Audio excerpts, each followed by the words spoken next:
Hey, check it out, man. Anybody that's a part of the gig economy, meaning that you do anything that's a part that's ride sharing, you might deliver groceries to people's homes using Instacart, maybe. Maybe you walking somebody's dog, or maybe you just doing some freelance work using Upwork or something like that, or maybe you even doing Amazon now, I believe, or Amazon Flex, one of the two. This is the thing, man. If you have not figured out how to generate more than one income stream from each individual opportunity, tune in. Cool, cool. All right, so let's hop right into it. All right, gig economy, folks. Check it out, man. All right, so I said that if you're not receiving three forms of income, at least forms of two. If you're not creating at least two income streams from each and every one of your gig economy opportunities, then you're leaving money on the table. It's very possible that you can produce three income streams from your gig economy opportunity, and let me go over that with you right now. So boom, one of your income streams is going to be from the service that you're providing. That's first. The second one is going to come from if you are an internet marketer, if you are not afraid to share your journey as it relates to whatever opportunity you're a part of. If you're not afraid to share that, people will listen to it, and once they see that the income that you're bringing in is helping you to pay off debts quicker, it's helping you to move into an investor's mentality or a investor's reality even faster, and it's providing a route towards financial freedom that is accelerating your previous income in, income producing opportunities at your job. Then people will jump on board, listen to the way that you're strategizing towards financial freedom, debt elimination, and uh, investment prosperity, if you want to say that. If you want to say that, people will join you. So then that creates another income stream. So you got the first way, which is providing the service that you are contracted to do. The payment that you get from that's the income that you have created. That's an income stream. Period. If you're still working with for an employer, this is going to help improve the money that you're bringing in monthly in general. And everybody like money. Why not? Why wouldn't you? We're looking at bad economic times, so you need to get as much money out the system as you can and start trying to allocate that or move that into investments that will help you to stave off this economic recession that's coming, or this stagflationary, or just this economic downturn that's about to happen. We're gonna get into that later. The referral income, if you're not doing that, everybody can't do the referral thing because they just don't have. Everybody don't have the time. They don't have the patience. Some people, you might be afraid. Like, don't be afraid. Don't be afraid. What is there to be afraid of? We got a president that's lying to us every day. So why be afraid to share your experiences uh, in your opportunity that's helping you to, let's say you're making an extra $400-500 a week just from doing whatever your gig opportunity is part time on top of the paycheck that you're receiving. It is what it is. If you don't want to do that, it's whatever. Other people are going to do it. I'm doing it. It only makes sense. And if you can help people make money in your area, they will appreciate you for that. Thirdly, though, this is the most important concept that we in the gig economy world need to understand. And it's apparent to me now that a lot of people don't get this. So this what I'm about to tell you is a income shifting strategy that has been given to me, shown to me by my mentor Brian Bean in the extra digit movement. He has given me the opportunity to create my own economy. So I've been a home based business owner, and the gig economy, once it came about, I wish I would have known about it back in 2013, whenever everything really first started jumping off. But I didn't really jump into it until last year, and that's my fault. I guess I was paying attention to the wrong things. But I've been in home based business ownership, and as a internet marketer and direct seller, when you income shifting helps you to understand how to take advantage of tax strategies that allows you to minimize your taxable income. When you minimize your taxable income, you free up new money, and that is a new source of income, especially when you're still working for someone else. So as a home-based business owner, you try to keep yourself as professional and focused and disciplined to your strategy so that you can get to financial prosperity. The thing about the gig economy is that it has pushed everybody into a position of home-based business ownership, meaning that you're self-employed, meaning that now once you make a certain amount of money with whatever opportunity you're in, you're going to receive a 1099 at the beginning of the year, so that you can file this on your taxes, showing that you received the income from a contracted status, from a self-employed status. You got to think about it. The opportunity that you are with, they have to submit documentation showing that they paid you, because they are in business they're also operating as a business entity in itself. And any of their expenses, this is the kicker. Any of their expenses becomes tax deductible. Okay.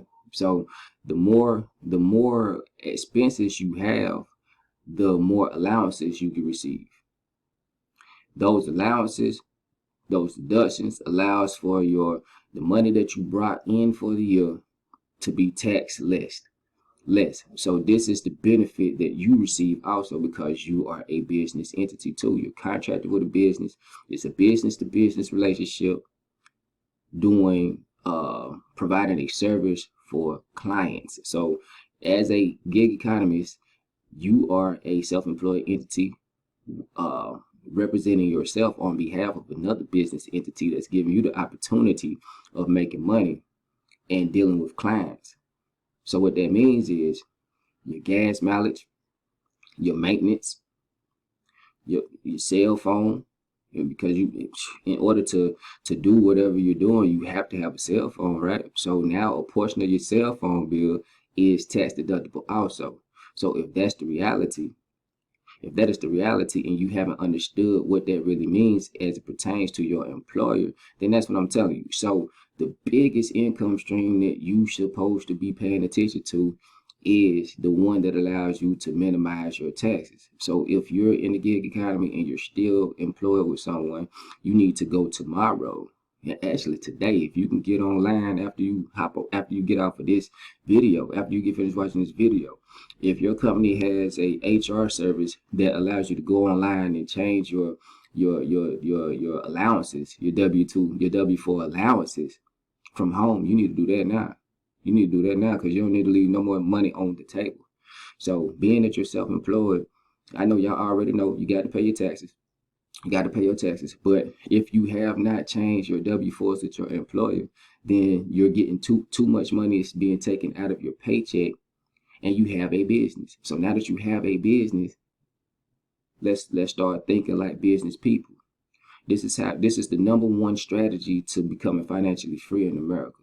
Once you change them W-4s and you see the new money, the new income stream you just now produce, it might be anywhere from $250 to maybe $500 a month that you freed up. Now, I can't guarantee to you that that's what it's going to be, but you definitely will see an increase on your next paycheck due to this new status that you have. And once you get that freed up money, then we're going to start talking about how you can take this income shifting, mindset shifting mentality, and we can start working towards debt elimination, financial freedom, and investment prosperity. Take a look at this video. So that's the first thing we teach you. When you adjust your W-4, then we teach you. Okay, so let's look at this. We adjusted the W-4, so your income went up, but the taxes went what? Down. Now we teach you how to use the tax money that you were paying and put it on all your extra what? On all your debt. Now your debt is going where? Down. Then we show you how to change your behavior because we have a software where you input all these numbers, real simple, plug and play, and you start seeing the program work. You're like, man, I've been eating out a lot. Man, if I just got rid of this bill, if I just got rid of that bill, I'd have an extra $230 a month. If I wasn't paying so much money over here, I could take that $230 and put it over here. I'm gonna show you a true story of how this works.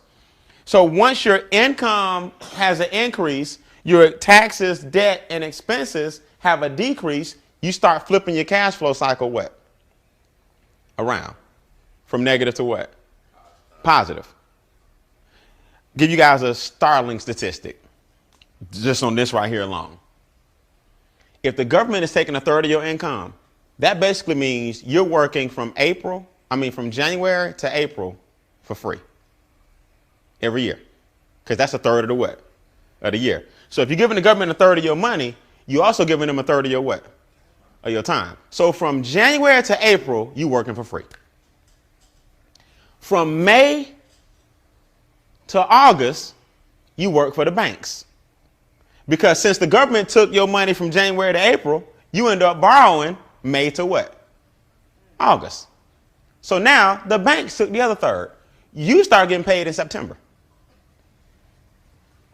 So from September, October, November, December, finally you getting paid because that's the third that you got to keep.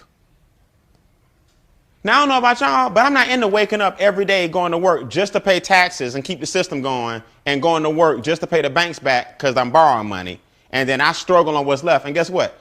I haven't eaten yet or paid any bills. That's just what's left. Now we got to live off what's left. Let's put some numbers in here. Let's give you a reality check. You make $50,000 a year salary. Off the top, government's going to take 18. So you take home 32. Now, because the government took 18, you go float the rest on a credit card. So you trying to get your 50 back, but you borrowed it. And you know what you borrowed, you must pay back. So you gave 18 to the government, you gave another 18 to the banks, but you still feel like, because you borrowed it, you feel like you make what? 50. But it's paper money. It ain't real money. It's paper money. So you got to end up giving it back. So in reality, we got to take another 18 off. So now you got to live off 14 off your $50,000 a year job. That's just the way it is. So now you got to eat, travel, and do everything else with this. That's why most Americans, when you jump in this game right here, the rat race began the minute you got in. So how do we fix it? Here's what I'm going to give you a success story, then I'm going to tell you how to correct it.